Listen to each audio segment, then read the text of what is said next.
നമസ്കാരം. നമസ്കാരം. പ്രമുഖ രാഷ്ട്രീയ താത്വിക ചിന്തകനായ ശ്രീ നന്ദകുമാറാണ് നമ്മളോടൊപ്പം ഉള്ളത്. എൻ്റെ പേരും നന്ദകുമാറാണ്. രണ്ട് നന്ദകുമാർ തമ്മിലുള്ള ഒരു വാഗ്വാദമാണ് നടക്കാൻ പോകുന്നത്. എൻ്റെ സംവാദം. ഓക്കേ. ഒരു ഡിസ്കഷൻ ആക്കാം. ഓക്കേ. അത് എൻ്റെ ചോദ്യം. ഞാൻ വളരെ മുമ്പേ ആഗ്രഹിച്ച ഒരു കാര്യമാണ്. കേരളത്തിൽ BJP വരാൻ എല്ലാ സാധ്യതകളുണ്ടായിട്ടും ഒരിക്കലും BJP അധികാരത്തിലെത്താനുള്ള യാതൊരു സാധ്യതയും കാണാത്ത രൂപത്തിലാണ് നിൽക്കുന്നത്. എന്തുകൊണ്ടാണ് അതങ്ങനെ സംഭവിക്കുന്നത്? ഈ കേരളത്തിൽ ഇപ്പൊ നമ്മൾ കേരളത്തെക്കുറിച്ചൊരു പൊതുധാരണയുണ്ട്. കേരളം ജാതി മത ചിന്തകൾക്കുപരിയാണ്, ഏറ്റവും വിദ്യാഭ്യാസമുള്ള സ്ഥലമാണ്, എല്ലാ കാര്യങ്ങളും കേരളം ഒന്നാം സ്ഥാനത്താണെന്നുള്ള നറേഷൻ നമ്മൾ ക്രിയേറ്റ് ചെയ്തിട്ടുണ്ട്. സത്യത്തിലെ വസ്തുതകൾക്ക് നിരക്കാത്തതാണ്. ഞാൻ ചെറിയ ഉദാഹരണം പറഞ്ഞാൽ, ഇപ്പൊ കേരളത്തിലെ മന്ത്രിമാരെ അഴിമതി നടത്തുമോ? അഴിമതിക്കാരാണ് പലരും. കേരളത്തിലെ മന്ത്രിമാർ അഴിമതിക്കാരാണ്. കേരളത്തിൽ ഏറ്റവും കുറച്ച് ഇന്ത്യ ചരിത്രത്തിലെ ലോകത്തിൽ തന്നെ ഏറ്റവും കുറച്ച് വിദ്യാഭ്യാസമുള്ള ആൾ മന്ത്രിയാവുന്ന സ്ഥലത്തിൻ്റെ പേര് കേരളം എന്നാണ്. അതിനെക്കുറിച്ച് വളരെ രസകരമായുള്ള വിറ്റ് പണ്ട് KG അടിയോട് സാറ് പറയായിരുന്നു. അദ്ദേഹം കൊച്ചിൻ യൂണിവേഴ്സിറ്റിയുടെ വൈസ് ചാൻസലർ ആയിരുന്നു. അപ്പോൾ സന്ദർഭവശാൽ മീറ്റിങ്ങിനകത്ത് അദ്ദേഹം പറഞ്ഞൊരു കമന്റ്, ചാക്കിരി അഹമ്മദ് കുട്ടി ആ വർഷം 1971 എൻ്റെ ഓർമ്മ കേരളത്തിന്റെ വിദ്യാഭ്യാസ വകുപ്പ് മന്ത്രിയായി. അവരെന്തൊരു ബാഹ്യഗീതങ്ങളെ കാണാൻ പോയി. അപ്പോൾ ബാഹ്യഗീതങ്ങളെ കണ്ട സമയത്ത് ബാഹ്യഗീതങ്ങൾ ചോദിച്ചു, ഓരോരുത്തരും വകുപ്പ് ചോദിച്ചു. അപ്പോൾ CH മുഹമ്മദ് അദ്ദേഹത്തിന്റെ വകുപ്പ് പറഞ്ഞു, വേറെ ആൾ അദ്ദേഹത്തിന്റെ വകുപ്പ് പറഞ്ഞു. അപ്പോൾ ചാക്കിരിക്ക് എന്താ കിട്ടിയെന്ന് ചോദിച്ചു. വിദ്യാഭ്യാസം എന്ന് പറഞ്ഞു. ഓ നന്നായി, ഓനില്ലാത്ത ഓന് കിട്ടിയല്ലോ എന്നാ പറഞ്ഞേ. ഇത് കേരളത്തിന്റെ ചരിത്രത്തിലുണ്ട്. എന്ന് വെച്ചാൽ വിദ്യാഭ്യാസം താരതമ്യേന കുറഞ്ഞ ആളുകൾ കേരളത്തിന്റെ വിദ്യാഭ്യാസ വകുപ്പ് ഭരിച്ചതിന്റെ ഫലമായിട്ട് കഴിഞ്ഞ 60 വർഷക്കാലമായിട്ട് ഒരു സമയത്ത് കേരളം 1960 കേരളം വിദ്യാഭ്യാസ രംഗത്ത് ഉന്നതമായിട്ടുള്ള നിലയിലായിരുന്നു. എല്ലാ രംഗത്തും കേരളം മികച്ച നിലയിലായിരുന്നു. കാരണം അതിന് കേരളത്തിൽ നിരവധിയുള്ള ലൈബ്രറികൾ കേരളത്തിലുണ്ട്. ഒരുപക്ഷെ ഇന്ത്യയുടെ ചരിത്രത്തിൽ ഏറ്റവും കൂടുതൽ ലൈബ്രറി ഉള്ള സംസ്ഥാനങ്ങൾ, ഒന്നാം സ്ഥാനം മഹാരാഷ്ട്രയ്ക്കാണ് 12,000. രണ്ടാം സ്ഥാനം കേരളത്തിലാണ്. കേരളത്തില് 9,000 ലൈബ്രറികളാണ് കേരളത്തിലുള്ളത്. മഹാരാഷ്ട്ര വലിയ സംസ്ഥാനമാണ്. കേരളത്തിന്റെ 2.5 മേലെയുണ്ട്. 2.5 എന്ന് പറയാം. 98 സീറ്റ് കേരളത്തിൽ 140 സീറ്റാണ്. പക്ഷെ എന്നിട്ട് പോലും അങ്ങനെയുള്ളൊരു വലിയ സംസ്ഥാനമാണ് കേരളം. ഈ കേരളത്തിൽ ലൈബ്രറി പ്രസ്ഥാനങ്ങളെ പടിയടച്ച് പിണ്ണം വെച്ചു എന്നുള്ളതാണ് വസ്തുത. ഇന്നിപ്പോൾ ഞാൻ എൻ്റെ താല്പര്യമുള്ളതിൻ്റെ പേരിൽ കേരളത്തിലെ ലൈബ്രറികളുടെ ഒരു സർവേ ഞാൻ ഇടയ്ക്ക് നടത്തിയിരുന്നു. ഒരു 500 ലൈബ്രറികൾ കേന്ദ്രീകരിച്ചുകൊണ്ട് എറണാകുളം സർവേ നടത്തി. അതിനകത്തൊരു 100 ലൈബ്രറികൾ കേരളത്തിൽ ഒരു ദിവസം വരുന്ന ആളുകളുടെ എണ്ണം 10-ൽ താഴെയാണ്. 10-ൽ താഴെയാണ്. അങ്ങനെ ആയിരിക്കില്ല. എനിക്ക് വേണ്ടി അങ്ങയുടെ അടക്കം ചെറുപ്പകാലത്ത് 10ാം ക്ലാസ് കഴിഞ്ഞാൽ ആദ്യം പോകുന്നത് ലൈബ്രറി മെമ്പർഷിപ്പ് എടുക്കാൻ എല്ലാവരും പോവാം. ഇന്ന് ആ സിസ്റ്റം മാറിയിരിക്കുന്നു. അങ്ങനെ കേരളത്തിൽ നമ്മൾ സൃഷ്ടിക്കപ്പെട്ടിരിക്കുന്ന നിരവധി നറേഷൻസ് കേരളം മികച്ചതാണെന്ന് പറയുന്നു. പക്ഷെ കേരളം മികച്ചതല്ല. ഇന്ന് മാത്രമല്ല, യുവാക്കന്മാരെല്ലാവരും വിദേശ രാജ്യങ്ങളിലേക്ക് പോകുന്നു. ഒരു സമയത്ത് ഞാൻ നമ്മുടെ ഇദ്ദേഹത്തിന്റെ പുസ്തകമുണ്ട്, ഡോക്ടർ SK വസന്തൻ സാർ എഴുതിയിരിക്കുന്ന കേരളത്തിന്റെ സാംസ്കാരിക ചരിത്ര നിഘണ്ടുണ്ട്. കേരള ഗവൺമെന്റ് തയ്യാറാക്കിയതാണ്. അതിനകത്ത് അദ്ദേഹം പറയുന്നത് എല്ലാ വിദേശികളും ആദ്യം കാലുകുത്തിയത് കേരളത്തിന്റെ മണ്ണിലാണ്. സെന്റ് തോമസ് തുടങ്ങിയിട്ട് വാസ്കോ ഡി ഗാമ കേരളത്തിലാണ്, പോർച്ചുഗീസുകാർ കേരളത്തിലാണ്, ഡച്ചുകാരും ഫ്രഞ്ചുകാരും ബ്രിട്ടീഷുകാരും കേരളത്തിലാവുന്നേ, അറബികൾ കേരളത്തിലാവുന്നേ. അങ്ങനെയുള്ള എല്ലാവരും കേരളത്തിൽ വരാൻ കാരണം കേരളത്തിന്റെ ഉന്നതമായിട്ട് നിലയെ കണ്ടുകൊണ്ട് വന്നവരാണ്. പക്ഷെ ഇപ്പോഴത്തെ അവസ്ഥ എങ്ങനെയാ? കേരളത്തിൽ മലയാളി ചെറുപ്പക്കാർ ഇവിടുന്ന് പുറത്തേക്ക് പോവാണ്. 50 ലക്ഷം യുവാക്കളാണ് കേരളത്തിൽ നിന്ന് പുറത്തു പോയിട്ടുള്ളത്. ഇവരാരാ പോയിട്ടുള്ളവര്? ഏറ്റവും രസകരമായിട്ടുള്ള സംഭവം, ഇവര് വളരെയേറെ പോയിട്ടുള്ള സ്ഥലം UK ആണ്. UKയുടെ അക്കാദമിക് ക്വാളിഫിക്കേഷൻ എത്രയാണെന്ന് ശ്രദ്ധിച്ചിട്ടുണ്ടോ? +2 ആണ്. ഇപ്പൊ അതുകൊണ്ട് നമുക്ക് പാർട്ട് ടൈം ജോലി അവിടെ കിട്ടുന്നില്ല. അതുകൊണ്ട് UK നിന്ന് കുട്ടികൾ മടങ്ങി വരിക. അവർക്ക് കിട്ടാതിരിക്കാനുള്ള കാരണം ഈ പറയുന്ന പെട്രോൾ ബങ്കിലാണ് നേരത്തെ പാർട്ട് ടൈം ജോലി കിട്ടുക. പെട്രോൾ ബങ്കിലൊക്കെ സായിപ്പന്മാരാണ്. കാര്യം ഇവന്റെ അക്കാദമിക് ക്വാളിഫിക്കേഷൻ +2 ഉള്ളു. ഇവനാരും കോളേജിൽ പോകുന്നില്ല. അപ്പൊ നമ്മുടെ ഇവിടെ നിന്ന് പോകുന്ന കുട്ടികൾ കൂടുതൽ പഠിക്കാൻ പോകുന്നത് അവിടെയാണ് ഉന്നത വിദ്യാഭ്യാസത്തിന് പോവുക. എന്റെ ചോദ്യം ഇതാണ്, എന്തുകൊണ്ടാണ് കേരളത്തിൽ എല്ലാ അനുകൂല സാഹചര്യം ഉണ്ടായിട്ടും കേരളത്തിൽ മാത്രം BJPക്ക് ഒരു തരത്തിലും ഗ്രിപ്പ് കിട്ടാതെ കളിക്കുന്നതിന് കാരണം? അതിന് കാരണം കേരളത്തിന്റെ ജാതി മത ഐക്യമാണ് കേരളത്തിന്റെ ഒരു കാരണം. കേരളത്തില് രാഷ്ട്രീയം തീരുമാനിക്കുന്ന മതങ്ങളാണ് തീരുമാനിക്കുന്നത്. ഇപ്പൊ നമ്മള് ഇവരുടെ കാര്യം എടുക്കുക, കോൺഗ്രസ് മുന്നണിയുടെ കാര്യം എടുക്കുക, അതിൽ തീരുമാനിക്കുന്ന മുസ്ലിം ലീഗാണ് തീരുമാനിക്കുക. ഇപ്പൊ ഒരു ഉദാഹരണം നോക്ക്, നമുക്ക് മറ്റേ മാണി ഗ്രൂപ്പിനെ കൊണ്ടുവരണമെന്ന് തീരുമാനിച്ച ആരാ തീരുമാനിച്ചത്? കോൺഗ്രസ് ആണോ തീരുമാനിച്ചത്? അല്ലല്ലോ. അത് മാത്രമാണോ ഇന്ത്യയിലെ എല്ലാ സംസ്ഥാനങ്ങളും പ്രത്യേകിച്ച് ഡൽഹിയിലൊക്കെ കെജ്രിവാളിനെയൊക്കെ പിടിച്ച് പുറത്താക്കുന്നതിന് കാരണം അദ്ദേഹം നടത്തിയ അഴിമതികളിൽ കൃത്യമായി നടപടി ഉണ്ടായതുകൊണ്ടല്ലേ ഡൽഹിയിലടക്കം മാറ്റമുണ്ടായത്? കേരളത്തിൽ അങ്ങനെ എല്ലാ തെളിവുകളോടും കൂടിയിട്ട് മുന്നിൽ കൃത്യമായിട്ട് വന്നിട്ടും ഒരു നടപടിയില്ലാതെ പിണറായി വിജയനുമായിട്ട് അല്ലെങ്കിൽ ഇടതുപക്ഷവുമായിട്ട് ഒരു ധാരണ എല്ലാ കാലത്തും പുലർത്തുന്നത് കൊണ്ടല്ലേ ഇങ്ങനെ BJPക്ക് സ്വന്തമായി ഡെവലപ്പ് ചെയ്യാൻ പറ്റാത്ത? അല്ല, അതിന് മാത്രമല്ല, ഞാൻ ഒരു ചെറിയ ഉദാഹരണം പറഞ്ഞാൽ, ഇതിനു മുമ്പ് പാം ഓയിൽ കേസ് കെ കരുണാകരൻ്റെ പേരിൽ ആരോപണം ഉണ്ടായിരുന്നു, ഉമ്മൻചാണ്ടിയുടെ പേരിൽ നിരവധി ആരോപണം ഉണ്ടായിരുന്നു. കേരളം ഭരിച്ചിട്ടുള്ള എല്ലാ കേരളത്തിലെ ആദ്യത്തെ മന്ത്രിസഭ 1957 അതിൽ അരി ഇറക്കുമതി ചെയ്യുന്നതിനെ സംബന്ധിക്കുന്ന 5000 അരി കുംഭകോണം ഉണ്ടായിരുന്നു. ശിക്ഷിക്കപ്പെട്ടില്ല, ജോർജ് ശിക്ഷിക്കപ്പെട്ടില്ല. ആ ജോർജിന് ആകെ ഒരു ഇരട്ടപ്പേര് കൊടുത്ത ആൾ EMS അദ്ദേഹത്തിന്റെ പേര്. അദ്ദേഹമാണ് മക്കളോട് ജോർജ് എന്ന് ഈ പുള്ളിക്കാരെ വിളിച്ചത്. അപ്പൊ ഇതിന് കാരണം വെച്ചിട്ടുണ്ടെങ്കിൽ കേരളത്തില് അഴിമതി നടത്തുന്ന ആള് ശിക്ഷിക്കപ്പെടില്ല. ഞാനൊരു ഉദാഹരണം പറയാം. ഉമ്മൻചാണ്ടിയെ 2015, 11 മുതൽ 16 വരെയുള്ള കാലഘട്ടം എന്ന് പറഞ്ഞാൽ ഏറ്റവും വികസനത്തിന്റെ കാലഘട്ടമാണ്. എന്നാൽ അദ്ദേഹത്തെ വീഴ്ത്തിയത് സരിതാ നായർ എന്ന് പറയുന്ന ഒരു സ്ത്രീയുമായി ബന്ധപ്പെട്ട വിഷയങ്ങൾ ഭയങ്കരമായി കത്തിക്കുകയും അതിൻ്റെ പേരിൽ ജനങ്ങളുടെ ഇടയിൽ ഉണ്ടായുള്ള വല്ലാത്തൊരു വൈബ് വരികയും അങ്ങനെയല്ലേ അന്ന് ഇടതുപക്ഷം കയറി വരാൻ കാരണം. അപ്പോൾ ഒരു ഇഷ്യൂ ഉണ്ടെങ്കിൽ തീർച്ചയായിട്ടും അത് കയറും. പിന്നെ സത്യമാണോ അല്ലെന്ന് പിന്നീടാണ് വരുന്നത്. പക്ഷെ സത്യമായ കാര്യങ്ങൾ ലാവ്ലിൻ കേസ് അടക്കം 90 തവണ 85-90 തവണയാണ് സുപ്രീം കോടതി മാറ്റിവെച്ചത്. 9.5 കൊല്ലമാണ്. പിണറായി വിജയനെ BJP പൊന്നുപോലെ സംരക്ഷിക്കുകയാണ്. അതേസമയത്ത് അദ്ദേഹത്തെ പിടിച്ച് ആത്താക്കിയിരുന്നെങ്കിൽ, കൃത്യമായി ആ വിചാരണ നടന്നിരുന്നെങ്കിൽ ഈ കേസിൽ മാത്രം മതി പിണറായി വിജയൻ എന്ന് പറയുന്ന CPM എന്നുള്ള പ്രസ്ഥാനം തകർന്നു തരിപ്പണം. അതിൻ്റെ ഗുണം മുഴുവൻ ആർക്കാ കിട്ടുക? BJPക്കാണ് കിട്ടുക. BJP എന്തുകൊണ്ടാണ് അങ്ങനെ ഒരു നടപടി എടുക്കുന്നത്? ഞാൻ മനസ്സിലാക്കുന്നത് അങ്ങനെയല്ല. ഞാൻ മനസ്സിലാക്കുന്നത് ആ തരത്തിലൊരു BJPയുടെ സമീപനം വേണം നിർബന്ധമില്ല. കാരണം കേരളത്തിലെ മുഖ്യമന്ത്രിമാരെ ശിക്ഷിക്കാൻ സാധ്യമല്ല. ശിക്ഷിക്കാൻ സാധ്യമല്ലാത്ത രീതിയിൽ കേരളത്തിലെ രാഷ്ട്രീയ ഉദ്യോഗസ്ഥ പ്രഭൃതികളുടെ ഒരു ഐക്യം കേരളത്തെ സംബന്ധിച്ചുണ്ട്. അപ്പം അതിന് കേരളത്തിൽ ഞാൻ നേരത്തെ സൂചിപ്പിച്ച ഏത് സ്ഥലത്ത് അഴിമതി നടന്നാലും കേരളത്തിൽ ഒറ്റയ്ക്കൊരു മന്ത്രി മാത്രമേ ശിക്ഷിക്കപ്പെട്ടുള്ളൂ. ബാലകൃഷ്ണപിള്ള മാത്രമാണത്. അതിന് കാരണം എന്താ? അയാളുടെ സമുദായത്തിന് ആരും സ്വാധീനമില്ല. ഇപ്പൊ KM മാണിയെ കുറിച്ച് നിരവധി ആരോപണം ഉണ്ടായി. ശിക്ഷിക്കപ്പെടുകയോ? ഇല്ലാന്ന് മാത്രമല്ല, മാണി മഹാനാണെന്ന് പറഞ്ഞിട്ട് എല്ലാവരും പറഞ്ഞുകൊണ്ട് നടക്കും. ഈ തരത്തിൽ അഴിമതിക്കാരായിരിക്കുന്ന മുഴുവൻ ആളുകളെയും മഹാന്മാരായിട്ട് ചിത്രീകരിക്കുന്ന പ്രത്യേകമായ ഒരു രാഷ്ട്രീയ സ്വഭാവം കേരളത്തെ സംബന്ധിച്ചുണ്ട്. അപ്പോൾ അതുകൊണ്ട് കേരളത്തിൽ കുഴപ്പം കാണിക്കുന്നത്, ഇപ്പം ഞാൻ നേരത്തെ ഒരിക്കൽ സൂചിപ്പിച്ചിരുന്നതിനെ സംബന്ധിച്ച്, നിങ്ങൾ ഇന്ത്യയിലെ എല്ലാ മുഖ്യമന്ത്രിമാരെ അറസ്റ്റ് ചെയ്യാം, തമിഴ്നാട്ടിൽ ജയലളിതയെ അറസ്റ്റ് ചെയ്യാം, കരുണാനിധിയെ അറസ്റ്റ് ചെയ്യാം, യെദ്യൂരപ്പയെ ഇവിടെ അറസ്റ്റ് ചെയ്യാം, ത്രിപുരയിലെ ബീഹാറിലെ ലാലു പ്രസാദ് യാദവിനെ അറസ്റ്റ് ചെയ്യാം, അദ്ദേഹത്തിന്റെ ഭാര്യയ്ക്കെതിരായിട്ട് നടപടി വരാം, അല്ലെങ്കിൽ മധ്യപ്രദേശിലും മഹാരാഷ്ട്രയിലും ഗുജറാത്ത് എല്ലാ സ്ഥലത്തും അറസ്റ്റ് ചെയ്യാം. കേരളത്തിൽ അറസ്റ്റ് ചെയ്യാൻ പറ്റുമോ? പറ്റൂല. എന്തുകൊണ്ട്? കാരണം മറ്റു എല്ലാ സംസ്ഥാനങ്ങളും ഇത്തരം അഴിമതി കഥകൾ പുറത്തു കൊണ്ടുവരികയും അതിനെതിരെ പോരാടുകയും ചെയ്തുള്ള BJP അല്ല RSS അതിൽ ഭയങ്കര വിജയം നേടിക്കഴിഞ്ഞു. എല്ലാ സ്ഥലത്തും ഭരണം മാറ്റാണ്ടാവാനുള്ള പ്രധാനപ്പെട്ട കാരണം അവിടെ എതിർ പാർട്ടികൾ നടത്തിയ അഴിമതി തന്നെയാണ്.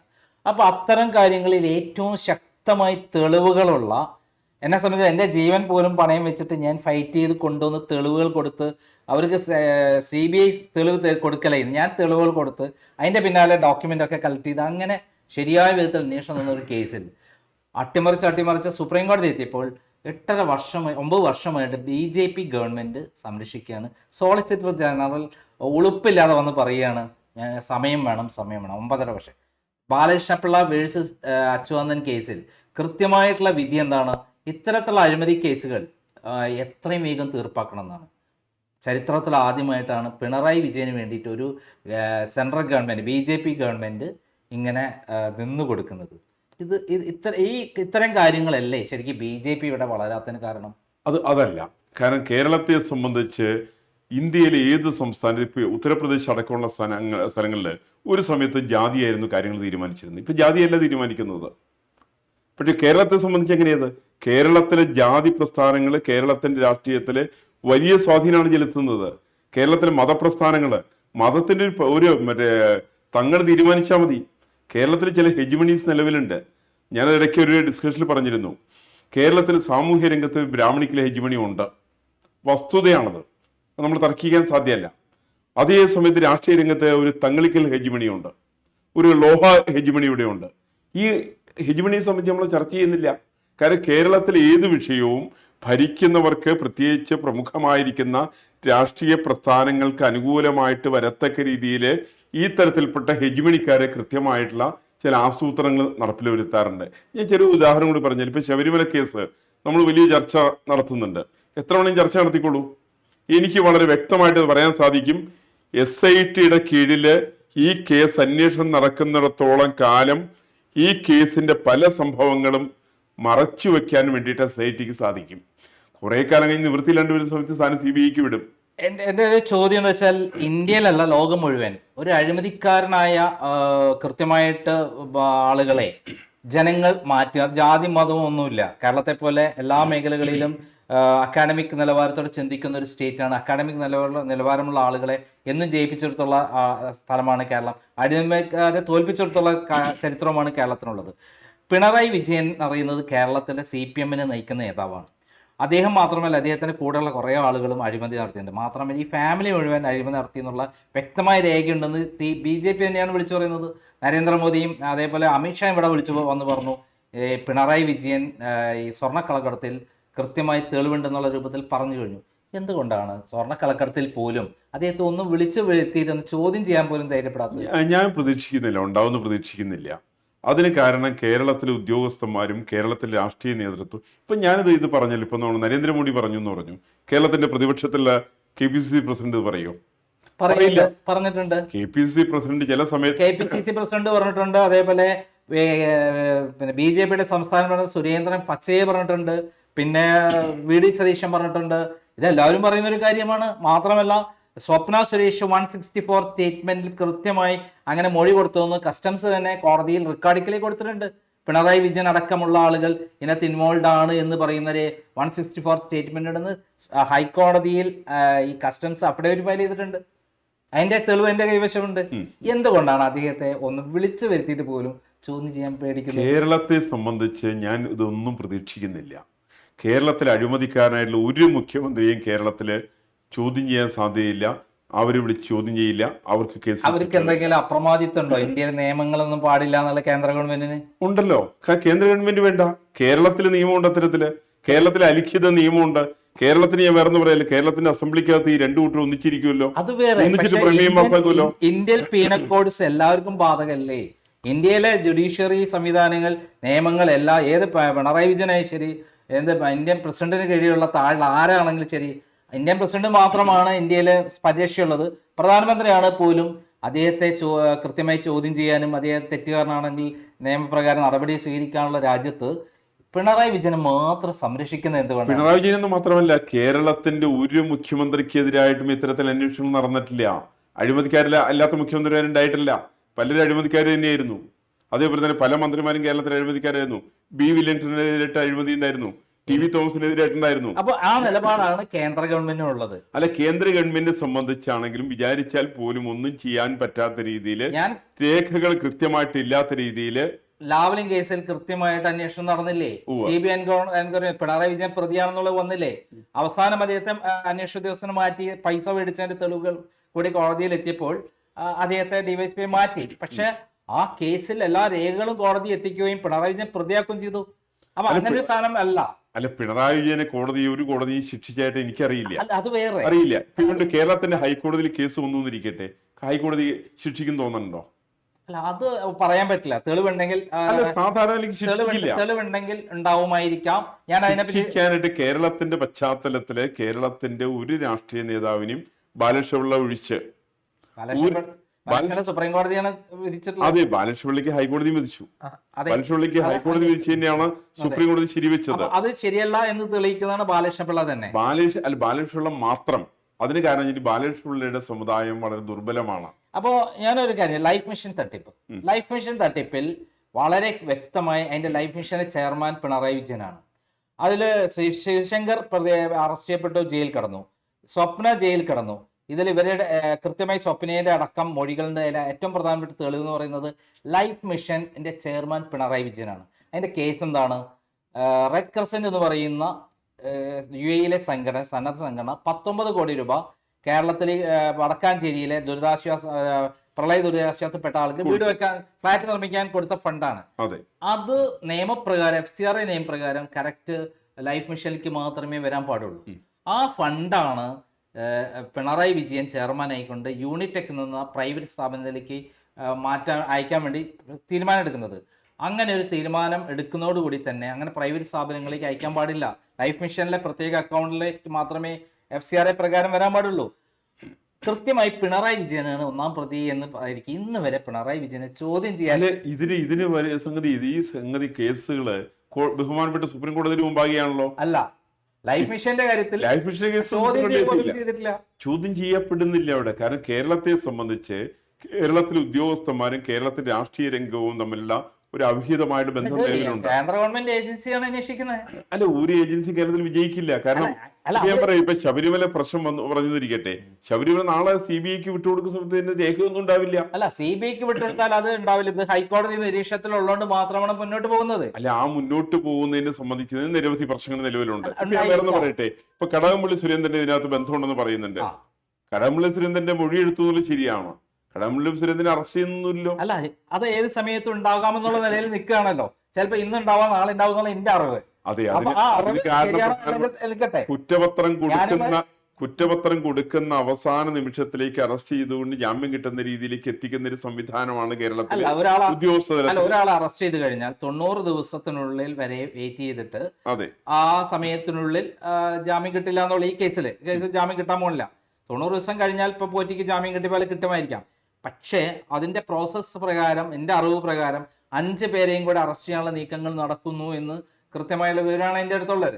ഘട്ടം ഘട്ടമായി മുമ്പ് ഇതുവരെ തൊടാത്ത തന്ത്രിയിനടക്കം കേരളത്തിലെ ചരിത്രത്തിൽ ആദ്യമായിരിക്കും തന്ത്രിയെ അറസ്റ്റ് ചെയ്തത്, പത്മകുമാറിനെ അറസ്റ്റ് ചെയ്തത്. അടുത്തത് മന്ത്രിമാരിലേക്ക്, പഴയ മന്ത്രിമാർക്ക് ഇപ്പോഴത്തെ മന്ത്രിയിലേക്ക് നീങ്ങുകയാണ്.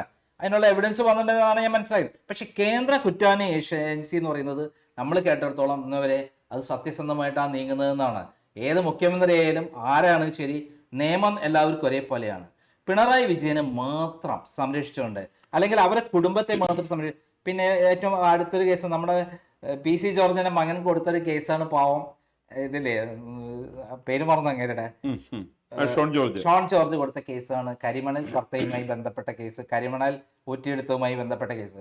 ക്ലിയർ എവിഡൻസ് ഉണ്ടായിട്ട് പോലും ഇന്നേ വരെ യാതൊരു നടപടിയും മകളെ പേരിലോ പിണറായി വിജയന്റെ പേരിലോ എടുക്കാൻ അവർ കഴിഞ്ഞിട്ടില്ല. സാധ്യമല്ല. എനിക്ക് ഒന്ന് ഉറപ്പിച്ച് പറയാൻ പറ്റും, കേരളവുമായിട്ട് ബന്ധപ്പെട്ട ഒരു കാര്യത്തിലും കേന്ദ്ര സർക്കാരിന് കുറ്റവാളികളെ കണ്ടെത്തിയിട്ട് ശിക്ഷിക്കാൻ വേണ്ടി സാധ്യമല്ല. ഇതേപോലെ ഒരു സംഭവമാണ് നമ്മുടെ ഡോളർ തിരിച്ചു കടത്തിയതിന്റെ വ്യക്തമായ തെളിവാണ് 164 സ്റ്റേറ്റ്മെന്റ് പ്രകാരം സ്വപ്നം കൊടുത്തിട്ടുള്ളത്. അതിന്റെ ഐ വിറ്റ്നസ് ആണ്, കൃത്യമായിട്ട് എല്ലാം നടത്തിയുള്ള ആളാണ്. ഇത് പിണറായി വിജയനെ ഫണ്ട് അവിടെ കൊണ്ടുപോയി എന്ന് പറയുന്ന മൊഴികളുണ്ട്. എന്നിട്ടും ഇതുവരെ ചോദ്യം ചെയ്തിട്ടില്ല. ഇത് സാധ്യമല്ല. ഞാൻ കേരളത്തിന്റെ എക്സാമ്പിൾ പുതുതായിട്ടൊന്നുള്ളതല്ല. കേരളത്തിൽ സർ CP രാമസ്വാമിയുടെ കാലം തുടങ്ങിയിട്ടുള്ള സംഭവങ്ങളൊക്കെ നോക്കുമ്പോൾ എല്ലാ കേസുകളിലും കേരളത്തിൻ്റെതായിട്ടുള്ള ചില ഹിഡൻ അജണ്ടാസ് ഉണ്ട്. ഈ അജണ്ട വെച്ചിട്ടാണ് കേരളത്തിൽ ആളുകൾ ജീവിക്കുന്നത്, ആളുകൾ ഭരിക്കുന്നതിന്റെ അടിസ്ഥാനത്തിലാണ്. ഞാൻ ചെറിയ ഉദാഹരണം പറഞ്ഞത് സർ CPയുടെ മാത്രം എടുത്തിട്ടുണ്ടെങ്കിൽ സർ CPയെ വെട്ടിയിട്ട് പരിക്കേൽപ്പിച്ച് അയച്ചു എന്നാണ് കേരളത്തിലെ എല്ലാ പത്രമാധ്യമങ്ങളും രാഷ്ട്രീയ നേതാക്കന്മാരും പ്രസംഗിക്കുന്നത്. ഞാൻ താല്പര്യമുള്ളതിന്റെ പേരിൽ സർ CPയുടെ വീട്ടിൽ പോയിരുന്നു. 5 സ്റ്റിച്ചായി താടിക്കുള്ളത്, ഒരു 5 സ്റ്റിച്ച്. 5 സ്റ്റിച്ചുകാരൻ എങ്ങനെയാ കൊല ചെയ്യാനുള്ള ശ്രമം എങ്ങനെയാവുക? അപ്പം കേരളത്തിൽ നമ്മളൊരു പബ്ലിസിറ്റി നടത്തുകയാണ്, സർ CP ഞങ്ങൾ വെട്ടിപ്പരിക്കേൽപ്പിച്ചു. ഇനി ഒരു കാര്യം ചോദിക്കാം. കേരളത്തില് പിണറായി വിജയനെതിരെ കേസ് കൊടുത്തുള്ള ഒരാളാണ് ഞാൻ. ഇപ്പോഴും ജീവിച്ചിരിപ്പുണ്ടല്ലോ. എനിക്ക് ഒന്നും ഈശ്വരാധീനമല്ല. ഞാൻ നിയമപ്രകാരം കൃത്യമായി കോടതിയിൽ പിണറായി വിജയൻ എന്നെ കൊല്ലാൻ വേണ്ടി പ്ലാൻ ചെയ്തിട്ട് കേസ് കൊടുത്തു. അപ്പൊ പിണറായി വിജയൻ പ്രതിയാവുന്നു. കൃത്യമായി പിണറായി വിജയന് ബോധ്യമായി തെളിവും ഞാൻ കൊടുത്തു, എന്റെ അടുത്തുണ്ടായിരുന്നു. അതുകൊണ്ട് പിണറായി വിജയൻ ഇതേപോലെ പിണറായി വിജയൻ പ്രതിയായോ? പിണറായി വിജയൻ പ്രതിയായല്ലോ. അല്ല, പിണറായി വിജയൻ പ്രതിയായിട്ട് പിണറായി വിജയൻ ശിക്ഷിക്കപ്പെടുന്നില്ലല്ലോ. അല്ല, ശിക്ഷിക്കപ്പെടാനായിട്ട് കേരളത്തിന്റെ ഹൈക്കോടതിയോ കേരളത്തിന്റെ കീഴ്ക്കോടതികളോ മേൽക്കോടതികളോ ഒന്നും തന്നെ ഒരു പരിശ്രമം നടത്തുന്നില്ല. ഡൽഹിയിൽ സുപ്രീം കോടതിയിൽ CBIയുടെ അഭിഭാഷകനാണ് അവർക്ക് വേണ്ടി. എന്റെ അഡ്വക്കേറ്റ് ഉണ്ടല്ലോ അവിടെ. ഓരോ തവണയും സോളിസിറ്റർ ജനറൽ വന്നിട്ട് നേരിട്ട് വന്നിട്ട് തുഷാർ മേത്ത വന്നിട്ട് പറയാണ്, ഇത് ഞങ്ങൾക്ക് മറ്റൊരു സ്ഥലത്ത് കേസുണ്ട്, മാറ്റിവെക്കണം. 80 തവണ മാറ്റിവെച്ച ജുഡീഷ്യറിക്ക് തന്നെ അപമാനം ഉണ്ടാകുന്ന രൂപത്തിൽ പ്രവർത്തിച്ച CBI അല്ലേ ഇവിടെ ഉള്ളത്? ഞാനത് സംശയം ചോദിക്കട്ടെ, തുഷാർ മേത്ത പറഞ്ഞിട്ടുണ്ടെങ്കിൽ എല്ലാ കാര്യങ്ങളും അങ്ങനെ സുപ്രീം കോടതി അംഗീകരിക്കാറുണ്ടോ? സുപ്രീം കോടതി ഈ കാര്യത്തിൽ അംഗീകരിച്ചുകൊണ്ട് അല്ല, തന്നെ ഈ കാര്യത്തിൽ അംഗീകരിച്ചു എന്ന് ഞാൻ അതെ, സമ്മതിച്ചു. അതെ. പക്ഷെ ഇതിനു മുൻപുള്ള പല കേസുകളും ഉണ്ടായി. അംഗീകരിക്കാറില്ല. അങ്ങനെയുള്ള പല കേസുകളുണ്ട്. ഒരു കാര്യങ്ങളും അംഗീകരിക്കാറില്ല. അതെ, ഇവിടെ ഞാൻ പറയുന്നത് ജുഡീഷ്യറി അങ്ങനെയല്ല എന്നുള്ളത് നമ്മളെ ചർച്ച ചെയ്യാൻ പറ്റാത്തൊരു സംഭവം. പക്ഷേ ചർച്ച ചെയ്യാൻ പറ്റാത്തതുകൊണ്ട് സംസാരിക്കുന്നില്ല എന്ന് വിചാരിച്ചാൽ ഏറ്റവും ഇന്ത്യയിലെ ഏറ്റവും ചീഫ് ജസ്റ്റിസ് ഓഫ് ഇന്ത്യ, ഈ ചീഫ് ജസ്റ്റിസ് ഓഫ് ഇന്ത്യ താഴെയുള്ള ചീഫ് ജസ്റ്റിസുമാരാവാൻ പോകുന്ന രണ്ടുപേരെ കുറിച്ച് ക്രൈമിന്റെ പ്രത്യേക പതിപ്പിറക്കിയുള്ള ആളാണ് ഞാൻ.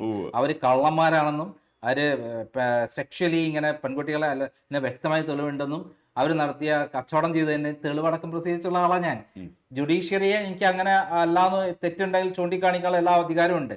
അങ്ങനെ പ്രസിദ്ധിച്ച ആൾ എന്നുള്ള രൂപത്തിൽ ഞാൻ ചൂണ്ടിക്കാണിക്കുന്നത് കേന്ദ്ര ഗവൺമെന്റ് പിണറായി വിജയനെയുള്ള ധാരണ പ്രകാരം ഈ പിണറായി വിജയനെ ഇങ്ങനെ കൊണ്ടു നടക്കുകയും CPM ആയിട്ട് ധാരണ ഉണ്ടാവുകയും ചെയ്തത് കൊണ്ടല്ലേ ഇവിടെ BJP വളരാതിരിക്കുന്നതിന് കാരണം? അല്ലെങ്കിൽ എന്തോ BJP അധികാരത്തിൽ വരേണ്ട സാധ്യത ഉണ്ടായിരുന്നു. ഒരു ധാരണയ്ക്ക് സാധ്യതയല്ല. ഏതാണെങ്കിലും കേരളത്തെ സംബന്ധിച്ച്, മലയാളിയെ സംബന്ധിച്ച്, മലയാളിയുടെ പൊതു സ്വഭാവത്തിനകത്ത് വരുത്തേണ്ട കാര്യമായിട്ടുള്ള മാറ്റങ്ങളുണ്ട്. ഈ മാറ്റങ്ങളിൽ ഏറ്റവും പ്രധാനപ്പെട്ടതാണ് കമ്മ്യൂണിസം. ഇന്നിപ്പോൾ ഒരു ഇടതുപക്ഷ മനോഭാവം കേരളത്തിലെ കമ്മ്യൂണിസ്റ്റുകാരനും കോൺഗ്രസ്സുകാരനും സെർട്ടൻ എക്സ്റ്റെന്റ് വരേക്ക് BJP-കാരനുണ്ടെന്ന് വിശ്വസിക്കുന്ന ആളാണ് ഞാൻ. ഇതിന്റെ പേരിൽ ഇതിനകത്തൊരു കാപട്യമുണ്ട്. നടത്തുന്ന സമരങ്ങളടക്കം സമരം വിജയിപ്പിക്കലല്ല, സമരത്തിന് വേണ്ടിയിട്ടാണ്. അങ്ങയുടെ ഞാൻ വിയോജിപ്പ് രേഖപ്പെടുത്തിക്കൊണ്ട് വീണ്ടും പറയുന്ന ഒരു കാര്യം, ഇത്രയധികം അഴിമതി കഥകളും അഴിമതികളും ഇങ്ങനെ മുന്നിൽ വന്ന് കിടന്നിട്ടും പിണറായി വിജയനുമേ സംരക്ഷിച്ചുകൊണ്ട് പിണറായി വിജയനുമായി ധാരണ ഉണ്ടാക്കി അതുവഴി BJP-ക്ക് ഉണ്ടാകേണ്ടിയിരുന്ന വളർച്ച, അത് പിണറായി വിജയനെ അറസ്റ്റ് ചെയ്തിരുന്നെങ്കിൽ, കടകംപള്ളിയെ അറസ്റ്റ് ചെയ്തിരുന്നെങ്കിൽ, അതുപോലുള്ള ആളുകളൊക്കെ കൃത്യമായി അറസ്റ്റ് ചെയ്തിരുന്നെങ്കിൽ ഇവിടെ ജനം കംപ്ലീറ്റ് BJP-യിലേക്ക് പോകാവുന്ന ഒരു അവസ്ഥ ഉണ്ടായിട്ടും അതിന് മറികടന്നുകൊണ്ട് പരസ്പര ധാരണ ഉണ്ടാക്കി കച്ചവടം ചെയ്തത് കൊണ്ടല്ലേ സത്യത്തിൽ എനിക്ക് മറുവശമാണ് തോന്നുന്നത്. ഒരു കാരണവശാലും പിണറായി വിജയനെ അറസ്റ്റ് ചെയ്തുകൊണ്ട് BJP വളരാൻ വേണ്ടി പോകുന്നില്ല. കാരണം കേരളത്തിന്റെ ഒരു പൊതു അറസ്റ്റ് എന്ന് പറഞ്ഞാൽ സത്യസന്ധമായി കേസ് കിട്ടോ, അല്ല ഒരാളെ വെറുതെ അറസ്റ്റ് ചെയ്യുന്നതില്. കേരളത്തില് ഏത് സംഭവം പറഞ്ഞാൽ അതിന്റെ കപടത പറഞ്ഞ് മദിനി പഴയ കാലത്ത് അറസ്റ്റ് ചെയ്തു, അടിപിടി ജയിലിലിട്ടു. അത് മറ്റേ കർണാടക സർക്കാരാണ് ചെയ്തത്. കേരളത്തിൽ നിന്ന് പിടിച്ചു കൊടുത്തത് ഇരിക്കുന്നതിനാരാണ്? അവിടെ കർണാടക സർക്കാരല്ല ആദ്യം അറസ്റ്റ് ചെയ്തത്, തമിഴ്നാട്ടില്. അല്ല തമിഴ്നാടാണ്. അത് എനിക്ക് നേരിട്ട് അറിയാം. അത് ഉണ്ടായിട്ടുള്ളത് എന്താണെന്ന് വെച്ചാൽ ഐസ്ക്രീം പാർലർ പെൺവാണിപ്പ് അത് ഏറ്റെടുക്കുകയും വൻ പ്രചാരം ഉണ്ടാക്കുകയും ചെയ്തത് P. ശശി ആണ് എന്റെ മെയിൻ. P. ശശിയുടെ നേതൃത്വത്തിലാണ് ഈ സംഭവം നടത്തി. എന്നെയും കള്ളക്കേസ് കൊടുക്കിയിരുന്നു. ഞാൻ രക്ഷപ്പെട്ടു. ബാക്കി എന്നെ ജയിലിൽ വെച്ച് കൊല്ലാനുള്ള പ്ലാൻ ഉണ്ടായിരുന്നു. ഞാൻ രക്ഷപ്പെട്ടു പോന്നു. കാരണം അതിനു മുമ്പ് എന്നെ പെറ്റീഷൻ ഫയൽ ചെയ്തു, എന്നെ രക്ഷപ്പെടുത്തി. പക്ഷെ ഇവിടെ മദനീനെ അറസ്റ്റ് ചെയ്തത് കൃത്യമായിട്ട് വേറൊരു പ്രസംഗം എന്ന് പറഞ്ഞിട്ട് കൊണ്ടുപോയിട്ട് അറസ്റ്റ് ചെയ്തിട്ട് ശരിക്ക് കള്ളക്കേസിൽ കൊണ്ടുപോയി കൊടുക്കുകയാണ് ചെയ്തത്. അല്ലെ, കള്ളക്കേസ് എന്നുള്ളത് കേരളത്തിൽ ഏത് സംഭവത്തിനകത്തും അവർക്ക് വേണ്ടപ്പെട്ടവർക്കെതിരായിട്ടുള്ള എല്ലാ കേസുകളും കേരളത്തിന്റെ നിയമസഭയ്ക്ക് കള്ളക്കേസുകളാണ്. അത് മുസ്ലിം ലീഗിനെതിരെ കുഞ്ഞാലിക്കുട്ടിയുടെ പെൺവാണിപ്പം വിളിച്ചു പറഞ്ഞുകൊണ്ടാണ് അദ്ദേഹത്തെ അന്ന് പൊക്കിയെന്നുള്ള ഞങ്ങൾ ആദ്യം തന്നെ പിടിക്കാൻ. കേരളത്തില് കുഞ്ഞാലിക്കുട്ടി അടക്കം മദിനിയെ മറ്റേ ഇറക്കണം എന്ന് ആവശ്യപ്പെട്ടുണ്ട്. അല്ലെ, ഇതിനകത്ത് സംഭവിക്കുന്ന എനിക്കില്ലേ, മുസ്ലിം ആണ് എന്നുള്ളത് കൊണ്ട് തീരുമാനം എടുക്കത്തക്ക രീതിയിൽ മുസ്ലിം ലീഗും മറ്റുള്ള പ്രസ്ഥാനങ്ങളും വരുന്നു.